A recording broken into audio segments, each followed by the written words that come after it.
Hello gang, and welcome to episode 3 of Ctrl Alt, dammit. First off, welcome to all of our new subscribers. Thank you for taking a second to hit the sub button. Thank you to everyone who hits the like button and everyone who comments.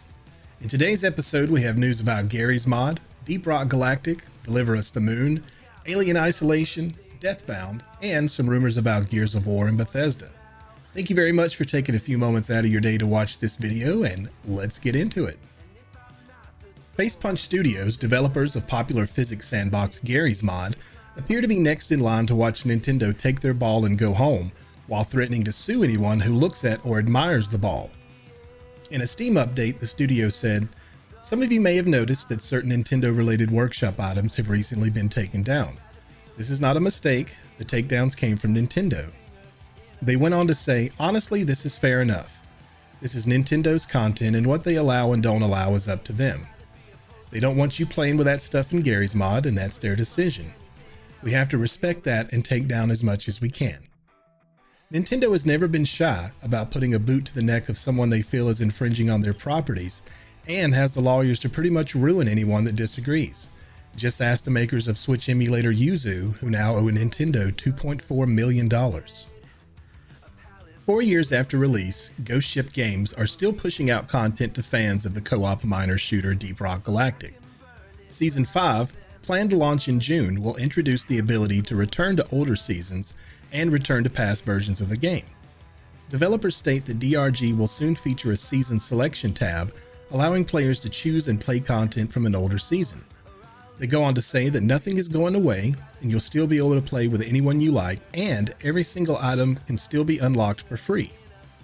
Deep Rock Galactic is currently 67% off on Steam, making it only $9.89 in the US. Also, if you're a fan of roguelikes, be sure to take a look at Deep Rock Galactic Survivor, which is also on Steam. Sci-fi thriller Deliver Us the Moon is finally coming to Nintendo Switch 4 years after being cancelled. The cancellation happened shortly after the game released on Xbox and PlayStation, with the publisher citing industry-wide stresses that have been felt by the COVID-19 pandemic as one of the main reasons. Outside of the quote-unquote "this year," there is no release date yet, but hopefully Switch players won't have much longer to wait to enjoy the game.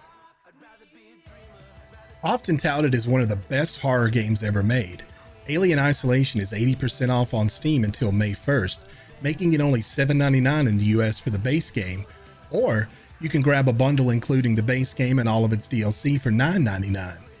The game is 10 years old now, but it still holds up quite well, and you can get a lot of content for $10.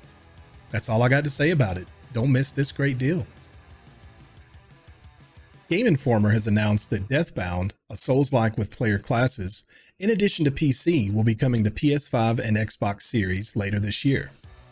Clearly inspired by Souls-like games, Deathbound will have what the developers call a single-player party-based system. The player controls their character, capable of channeling different characters referred to as the Fallen. Each controllable character has unique skills and combat styles and lore. Your player will be able to switch between the different characters, but are advised to do so with caution since they're not all in alliance with each other. Developer Trialforge says, "The relationships between characters also must be taken into effect as it greatly impacts gameplay. The Church of Death and Cult of Light are at odds with another. Aligning opposing factions close to one another in the vessel will cause conflict, resulting in consequential combat effects. Alternatively, strong synergies with shared beliefs may offer combat buffs that can spell disaster for the ruthless boss awaiting steel and magic. No matter the creed, the Fallen must fight as one." Now, I'm not a big fan of Souls-likes myself, but I have to admit, this sounds pretty cool. Hopefully we'll get more information and possibly a release window soon. In Take This With a Grain of Salt news, it's been 5 years since Gears of War 5, and fans have been patiently waiting for any sort of news about a 6th installment. Liam McIntyre replied to a user that asked what was happening to the character they voiced, JD. McIntyre replied that he had no idea, but he thinks the devs will tell us all in June. While this in no way means that there will be an announcement of a new title in June, it has given fans of the series hope that they will hear something very soon.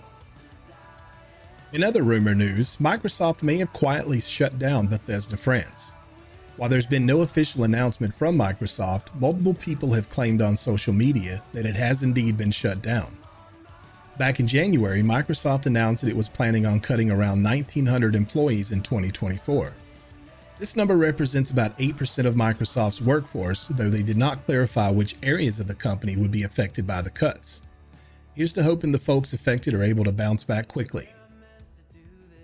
In the final story of the day, the Federal Trade Commission has approved a ban on non-compete clauses, and developers are celebrating as the ban will prevent most non-compete clauses from being enforced.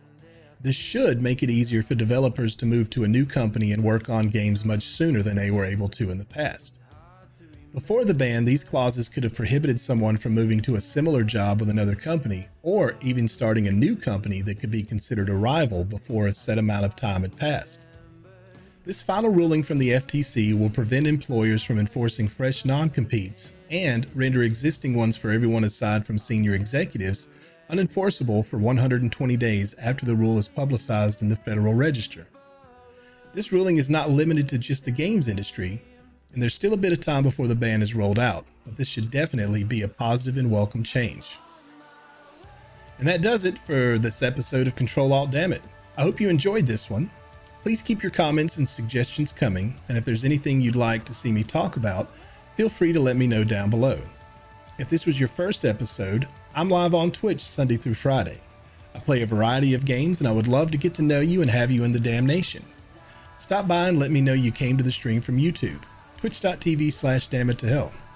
Hope you all have an amazing weekend full of uninterrupted game time and minimal chores, and until we meet again on Monday, be safe, be sexy, touch a butt.